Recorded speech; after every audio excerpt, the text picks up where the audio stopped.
واڈا صاحب بہت بہت شکریہ، آپ نے ہمیں ٹائم دیا. تو ذرا صرف یہ بتا دیجئے کہ یہ ایسی کی تیسی اور بدماشی کا جواب ڈبل بدماشی، یہ آپ کس کو پیغام دے رہے ہیں؟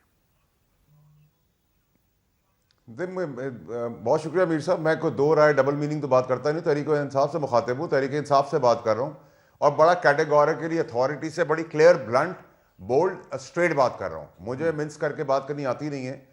دیکھیں جی, ہم نے تو کبھی چاہا نہیں تھا. آپ اگر تھوڑا سا پیچھے چلے جائیں تو پہلے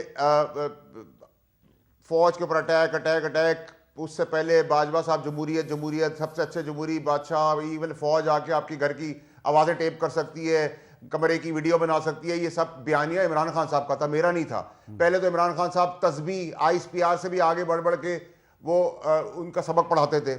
پھر اس کے بعد آگ بگولا جھگڑا شروع ہو گیا. پھر اصلی کمپلین کرنے کے اوپر آج کے چیف آف آرمی صاحب, اس وقت DGI کو سیک کر دیا گیا کہ بھائی بیگم کی بات نہ بتاؤ, کوئی لین دین گوگی کی نہ بتاؤ, اکبر کی نہ بتاؤ, یہ سب چوری چکاری بےایمانی ہونے دو. ٹھیک ہے جی.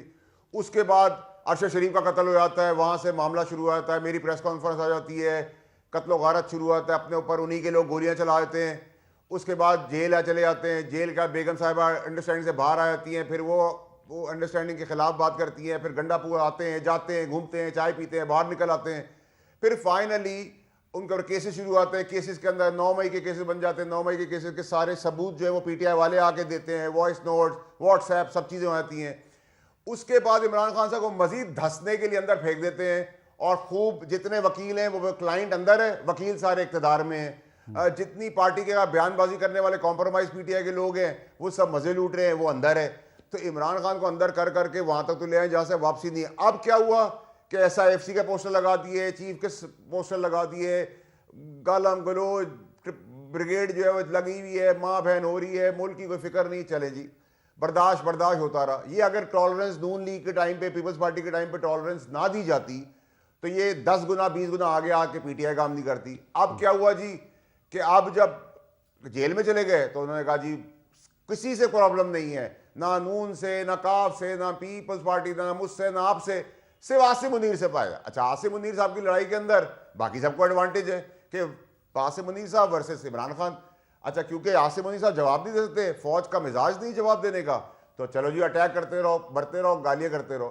وہ سپہ سالار ہے, پاکستان کی ڈیفنس لائن ہے, جنگ جیتا ہے, اپنے 10 گنا بڑی دشمن سے شکست اس کو دی ہے, افغانستان کو ایڈریس کر رہا ہے, گلوبلی اپنا لوہا منوار ہے.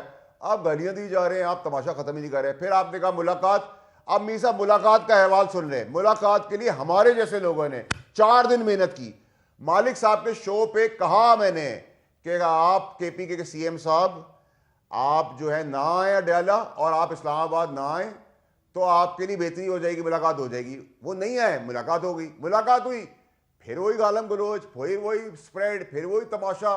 تو اب بڑی کلیئرٹی ہے سر. اب سپہ سالار اپنی جیتی ہوئی فوج, اس کے بارے میں کوئی بات کی تو زبان نکال کے جوتا نہیں بنائیں گے, اس کی سول بنائیں گے تاکہ گندگی پہ اس کو چلائیں. نمبر 1. نمبر 2 یہ کہ اگر آپ نے بہنوں کا حق ہے ملنا, فیملی کا حال حوال پوچھنے کے لیے آئین و قانون کے تحت, بسم اللہ. اگر یہ والی سٹوری ہے کہ پولیٹیکل اور پھر وہ مولا جٹ اور تماشا بدماشی دبدبا, نہیں ہوگی. وکیل جائیں گے, وکیل کیس سے بات کرتے ہیں, بہت سی بات ہے جو آئین و قانون میں درج ہے. کیس کے علاوہ پھر پولیٹیکل گالم گلوچ بدماشی ہوگی, نہیں ملاقات ہوگی. چلے ابھی آپ کیا کریں گے آپ.